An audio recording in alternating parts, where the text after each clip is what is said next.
Once upon a time, there were two half-sisters named Tam and Cam. Tam's mother died early, and her father later remarried Cam's mother, a cruel and selfish woman. Tam's father dearly loved her, but sadly he fell ill and passed away not long after the wedding. From that day on, Tam had to live with her stepmother and stepsister Cam. The stepmother was wicked and treated Tam harshly, forcing her to do all the housework. Meanwhile, Cam was allowed to do nothing but play and enjoy herself. One day, the stepmother told both girls to go out to the field to catch fish. She said, "Whichever of you catches more fish will get a reward." Tam, as always, was diligent and hard-working. She quickly filled her basket with fish. Cam, on the other hand, spent most of the time playing and barely caught any. Seeing that Tam had a full basket, Cam schemed to trick her. "Hey, sister," Cam said slyly. "Your hair is dirty. Why don't you dive into the pond and wash it before we go home, or Mum will scold you?" Trusting her sister, Tam gave Cam her fish basket to watch and went down to wash. But while Tam was in the water, Cam poured all of Tam's fish into her own basket and ran home ahead. When Tam returned and saw her basket empty, she sat down by the pond and cried bitterly. Suddenly, a Buddha-like old man appeared before her. "Why are you crying, my child?" he asked kindly. Tam tearfully told him what had happened. He said, "Look again in your basket. Is there anything left?" Tam checked and found one small goby fish left behind. "Take this goby home," the old man said.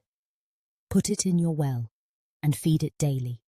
When feeding it, remember to call it like this: 'Little goby, come eat the golden rice from me.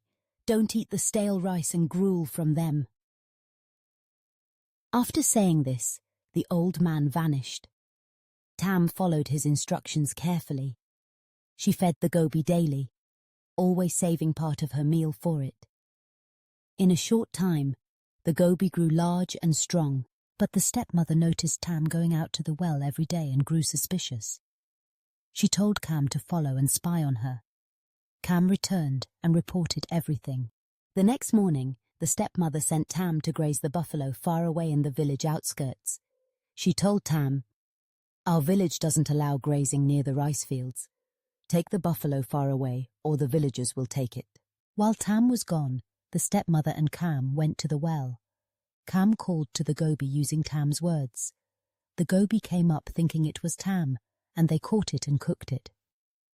When Tam came back, she went to the well to feed the goby, but only saw red water rising. She sat down and cried again. The old man reappeared. "Why are you crying again?" She told him what had happened. The old man said, "Your goby has been eaten, but don't cry. Go home, collect its bones, and put them into 4 jars.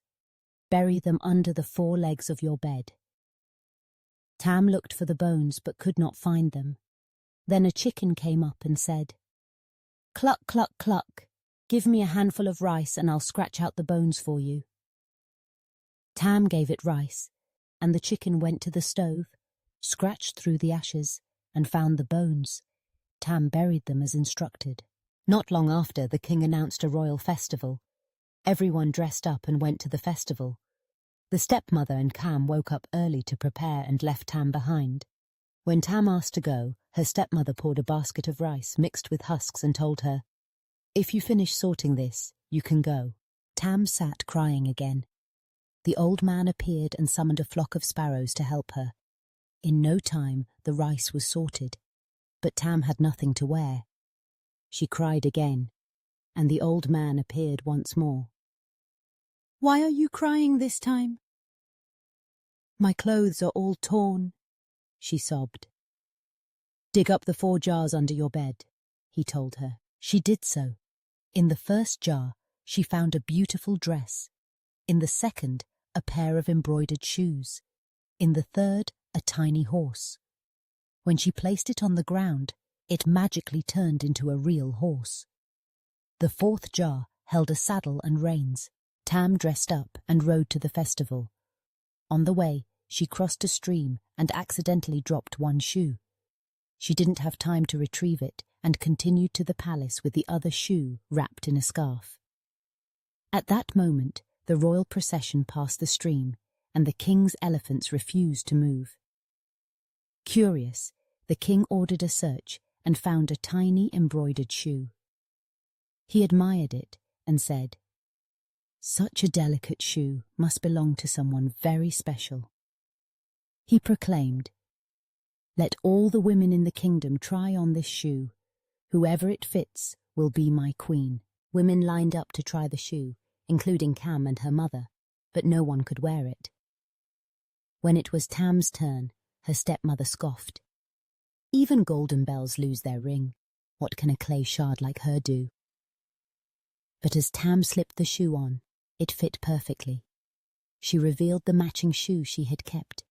Everyone cheered. The king was overjoyed and brought her back to the palace as his queen. Cam and her mother were furious. One day Tam asked permission to return home for her father's death anniversary. The stepmother, still full of hatred, devised a cruel plan. She told Tam, "Today is your father's memorial. Climb the areca tree and pick some nuts for the offering." As Tam climbed the tree, the stepmother chopped the trunk. Tam called down, "What are you doing, Aunt?" "Just removing ants so they won't bite you," she lied. Then the tree fell. Tam fell into the pond and drowned. The stepmother dressed Cam in Tam's royal clothes and sent her to the palace, telling the king, "Tam fell into the pond and died. Cam is here to take her place." The king said nothing, but was deeply saddened. After her death, Tam transformed into a golden bird that flew to the palace. One day, when Cam was washing the king's clothes, the bird perched nearby and sang, "Wash my husband's clothes, wash them clean, dry them on the rack, not the fence unseen, don't tear my husband's robe so fine." Cam was terrified. The bird followed the king everywhere. One day he said, golden bird, are you my beloved hiding in my sleeve?" The bird landed on his hand and slipped into his sleeve. The king built a golden cage and cared for the bird dearly. Envious, Cam went home and asked her mother what to do. Her mother told her to kill the bird and cook it. Cam did so and buried the feathers in the garden. The king was furious when he learned the truth. But from where the feathers were buried, 2 lush peach trees grew. The king often rested in their shade. Cam again consulted her mother, who told her to cut down the trees and make a loom. But while weaving, the loom spoke, "Creak, creak, creak, you stole my husband, you gouged my eyes." Frightened, Cam had the loom burned. From the ashes grew a tree bearing only one shining golden fruit. One day, an old woman passed by, resting under the tree. She said, golden fruit, fall into my bag, I'll only sniff you, never bite or brag." Miraculously, the fruit fell into her bag. She brought it home and placed it by her pillow. Every day when she returned from the market, the house was spotless and food ready. Suspicious, one day she pretended to leave, but secretly stayed behind. She saw a beautiful young woman emerge from the fruit to clean the house. The old lady rushed in, tore off the fruit's skin, and embraced her. She adopted Tam as her own daughter. Tam helped the old lady run a small tea shop. One day, the king passed by and stopped for tea. He saw beetle leaves folded in the shape of phoenix wings, just like Tam used to make. "Who prepared these?" he asked. "My daughter," the old lady replied.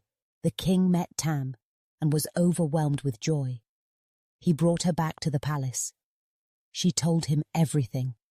Furious, the king wanted to punish Cam and her mother, but Tam pleaded for mercy.